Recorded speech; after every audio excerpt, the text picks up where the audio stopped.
Hi everyone, my name is Anya Black and I am a materials researcher at Queen's University Belfast. My talk today is on the use of calcine clays as supplementary cementitious materials. And this project that I'm working on is in collaboration with Semcor, a cement company here in Northern Ireland, and Queen's University. So we know that we want to reduce the CO2 emissions in cement production, and that is because the carbon emission intensity is currently around 880 kilograms of CO2 are produced per tonne of CEM1 produced, and this is Semcor's statistics. And the large CO2 production primarily comes from the clinker that's used in the cement production, and this is due to the high calcium carbonate or the lime content of the cement, and therefore the high calcination temperatures are needed, typically between 1450 to 1400, typically up to 1450 degrees Celsius are needed. Whereas if we do use calcine clays instead, if we supplement some of the cement clinker with calcine clay, they have a reduced calcium carbonate content, and therefore they require lower activation temperatures for the pozzolanic properties to become activated and to be able to react to form your blended cement.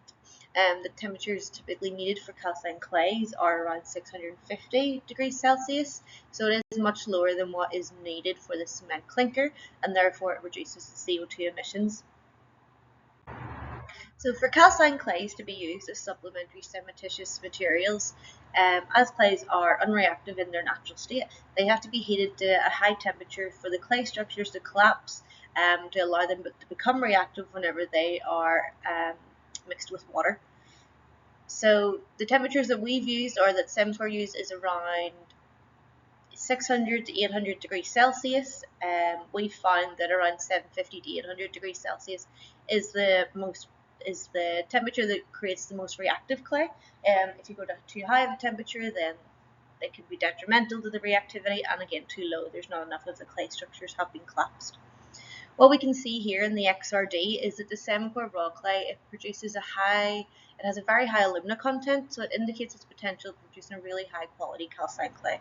And so that is seen from the XRF analysis on the side here. Again, from the XRD, we see the main clay components of the raw clay from Semcor, which are the kaolinite, the muscovite, the clinocore, and the smectite. So they are all the clay components in Semcor's raw clay. The first section of this project that I will talk about here is the size effect of the clay nodules on the calcination. And what we mean by that is that Semcor currently utilise a nodulizing process for their cement production.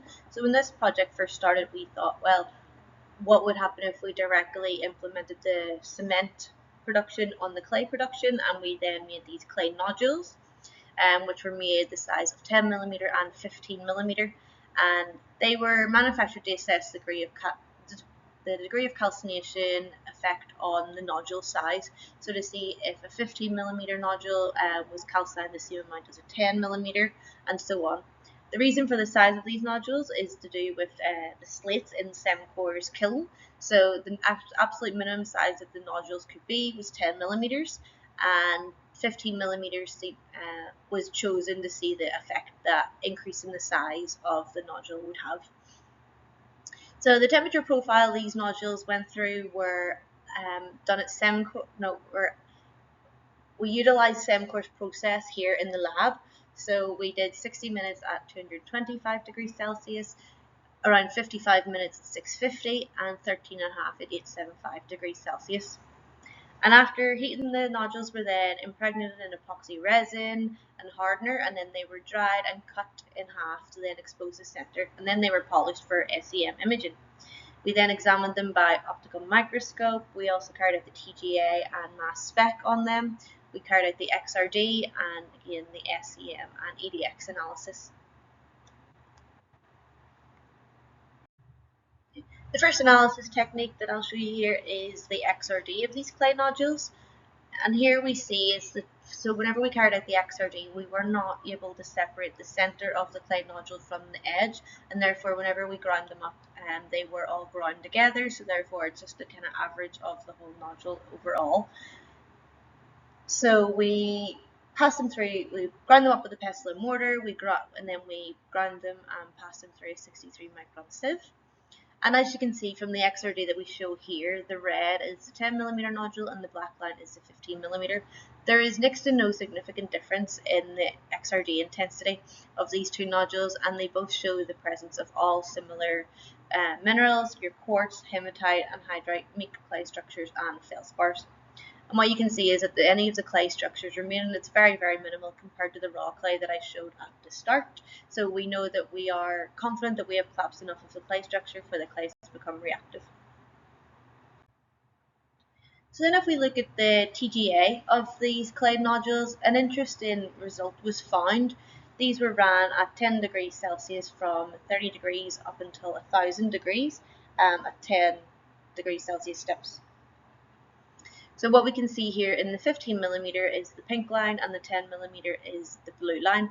And interestingly, we found that there's a marginal increase in the mass loss in the 10mm compared to the 15, whereas our results, we anticipated that possibly having a larger mass would actually result in a larger mass loss, but we found the difference here. And this we thought at the start may be due to the amount of oxidation that may be occurring with these nodules, which then maybe give rise to the colour difference that we saw as well. And then a bit more on the TGA, and now we've used the mass spec to see the gases that are coming off of the nodules whenever they're ran under TGA. So again, compare the 10mm and the 15. They do show similar, the same gases are all produced, oxygen, carbon dioxide, carbon, and a small amount of sulfur dioxide. And that might be because there was a small amount of anhydrite present still remaining in the structure.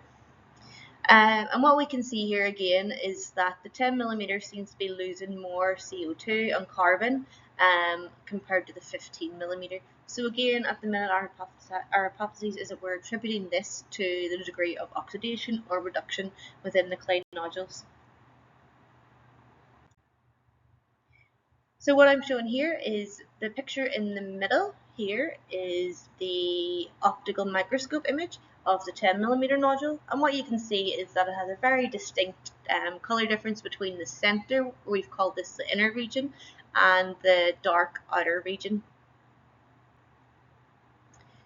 And what I'm comparing these with here, the images labelled 1 to 6 are the SEM images as well. So what we see with the inner region of the 10mm nodule, that we get these kind of granular-like regions, and they dominate this real inner core. There are dispersed throughout these granular regions, there are these flat sheet-like structures that are dispersed throughout it. And on number 3 here, the image we are just showing a magnified version of the holes. And what you can see is there has these little tiny irregularly shaped particles on top of these flat sheet-like structures. And then we've magnified it again to show that again the presence of these small particles on the flat sheet-like structures. And what we had to do with these clay nodules to carry out the SEM imaging was to carry out some gold sputtering beforehand to prevent the charge accumulation. So we also do observe from the surface, from the outer region, the gold cracking was observed in real time, and this is because the gold will start to crack as the electron beam heats it up, and then we get this gold cracking. And again, in the outer region, the darker color, we see these flat sheet-like structures. So in the center, the center of the core, it's the granular regions are dominating, whereas on the outer region of the core, of the nodule, it's these flat sheet-like structures that we are observing more so. And to compare this with the 15mm now, we do observe a very big difference. Again, in the center, you can see the optical microscope, but this time there seems to be at least 3 different colored regions. We have this very dark gray black center, then it's surrounded by a lighter color which is similar to the inner region of the 10mm nodule core, and then we have this very same outer region, which also what we saw in the 10mm as well. But the SEM images do show a significant difference between the 10mm and the 15. So whereas previously in the 10mm we saw these kind of irregularly shaped particles, in the 15 we actually have these uniformly shaped particles in the inner core, You can see here there's like a perfect circle, and instead of it being granular regions, it's more globular, so it's more stuck together. Is a lot of what we see in the 15 millimeter, as opposed to the 10 millimeter. And again, in image number 3, we're showing the uniformly shaped holes from the inner core. So again, it's showing that the 15 millimeter has a bit more order and structure in the inner region of it. And again, like we saw in the 10 millimeter nodule, we also observed this real-time gold cracking in the outer region. And again, we were able to see different holes. But another main thing to point out, the difference between the outer and the inner, the outer regions of the 10 and 15 millimeter, is that the 15 millimeter, it appears to be more compact than the 10 millimeter. You can see here that each of the particles are kind of embedded in the structure, whereas what we observed with the 10 millimeter is that these small particles were sitting on top of it. So it seems to be more compact. And then we are looking at the EDX results. So this gave us some very interesting information in terms of what actual elements we are observing in the clay nodules and the differences between them. And at first thought, the EDX analysis actually highlights a surplus of carbon in the 15 millimeters, which is not found in the 10 millimeter. And at first thought, it could be that this black region is due to the carbon, because amorphous carbon, like graphite, is a black-grey color. So it could originally make sense, and as the XRDs didn't show any difference in the crystalline peaks, that it could be that this amorphous carbon, you're not able to observe it in the XRD. However, it does not match up with the XRF analysis from before. So what were in the XRF, the carbon content of the nodules and the raw clay was around 15%. What the the EDX analysis, is showing us here is that it's increased by at least double, in the 10 millimeter, and up almost 75% of carbon is in the 15 millimeter inner region. So the carbon is coming from somewhere else, and it's not from the clay. So this therefore may mean that the excess carbon is likely from the epoxy resin that we cast these nodules in, and therefore that the epoxy resin was somehow able to seep in.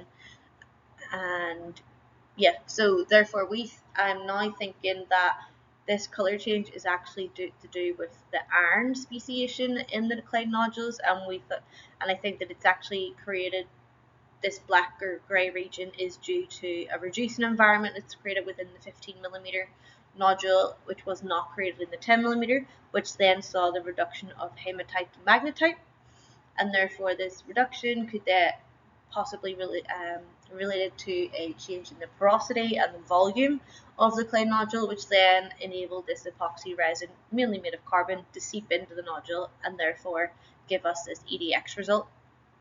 It's possible that it did also happen in the 10 millimeter, as the carbon content is increased in the 10 millimeter. However, I don't propose that the reduction of hematite to magnetite is happening to the same degree or significantly in the 10 millimeter as it is in the 15 millimeter. So the next steps here are to carry out the XRD again, but to try and separate the inner core from the outer core and try and get a better read on what phases we're seeing in both of them. Another side of the project I've been looking at is the impact of calcination on a 50-50 blend. So this is a 50% CEM 1 and a 50% raw clay. Again, Semcor's raw clay that we've been working with. And all the calcination trials that I've carried out here are in a lab muffle furnace. So what we did was I passed the raw clay through a 3.35 millimeter sieve, and we dried it at 225 degrees Celsius for 1 hour. Then 20 grams of the raw clay was then calcined in a muffle furnace at the chosen calcination for 1 hour. So we had 700, 750, 800, up to 850 degrees Celsius, just to get the optimum temperature for the reactivity of the clay. So, and then the calcined clay was ground and using a pestle and mortar, and again passed through a 63 micron sieve. We made sure that it was passed through the 63 micron sieve, so that we had the same surface area, and it would be the same reactivity of all the clays at the different temperatures. Yeah, and then the calcined clay was then blended with CEM 1 and in a 50-50 ratio. And again, what I like to point out here is that the clay from Semcor is really high alumina, so the results may be a little bit different. So yeah. Okay, the first thing that we carried out on the calcination temperatures of the 50/50 blend was the isothermal calorimetry, and what we wanted to see here was how the heat flow varied with calcination temperature. So we carried out the heated hydration was carried out at 20 degrees Celsius for 48 hours.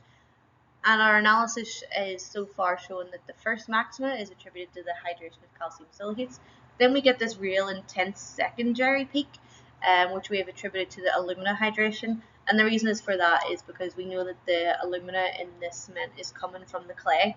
So therefore, it does make sense that this peak is much more enhanced in the 50/50 blend than it would be in a 70/30 or just a plain Sem 1 as well. The results here indicate that the optimum calcination temperature for maximum reactivity in a lab muffled furnace, it has to be said, is 750 degrees Celsius, which is the green line here. And you can see that it does have the maximum amount of heat flow. The calcination temperatures exceeded 800 degrees Celsius, however, it seems to delay the onset of alumina hydration. And you can see here with the pink line at 850, it's the alumina hydration that's impacted by the calcination temperature, whereas all of the peak ones are within air and they're very similar to each other. What this graph does show is that there is probably about a 50 degrees Celsius window with calcination temperatures in a lab muffled furnace, because there's not much differences between say the 700 between the 750 and the 800. So therefore we have went with 800 for being the best temperature for these clays. So now again, talking about the muffle furnace, and obviously that is what we have in our lab, so we want to try and compare the lab results with an industry scale results, and that is, we've done this by comparing a muffle furnace with a rotary kiln at Semcor and how this calcination temperature profile impacts the heat flow as well. So again, the temperature profile of the clay followed Semcor's temperature profile, again 60 minutes at 225, 55 minutes at 650, and 13.5 at 875. The clay that was calcined in the muffle furnace, we calcined it at 850 because we wanted to meet the maximum temperature-ish that Semcor were calcining at as well. And what the results here indicate is that in a rotary furnace, the clays are initially more reactive than they are in a muffle furnace, and you can see that very clearly from both the silica and the alumina hydration peaks. Although I would say that the calcination temperature definitely impacts the alumina hydration over the calcium silicates. In a rotary furnace, this is because in a rotary furnace the clay will be exposed to the highest temperature for only about 14 minutes, whereas in the muffle furnace the clay will see the full 850 degrees Celsius for the full hour. So that it's clear that it's having some sort of detrimental impact on the heat flow. However, this could mean that it could be tailored for different cements to give you the heat flow and the reactivity that you actually want. So just to conclude and tie up this talk, we saw that the 10 and 15 millimeter nodules perform very similarly, with largely no difference in the mineralogy examined from the XRD. However, the black color of the 15 millimeter nodule has been attributed to possibly a high carbon content, but more likely it is to do with the hematite and magnetite reduction, which is what we don't see in the 10 millimeter, what we observe in the 15 millimeter. The size of the nodules will impact the color, which can have an impact commercially if some buyers want to have a lighter or a darker color clay. So it's always good to know that we can tailor it in that sense. The clay calcined in a rotary kiln compared to a muffle furnace appears to be more reactive. And overall, the results indicate that temperatures exceeding 850 degrees Celsius can be detrimental to the reactivity of the clay. So I just want to say thank you all for listening, and I would like to thank my team here at Queen's University, Dr. Mark Russell, Dr. Sheree Nanganufen, Jeff Davies, and Professor Mario Sotos. And thank you all for listening, and I'll take any questions. Thank you.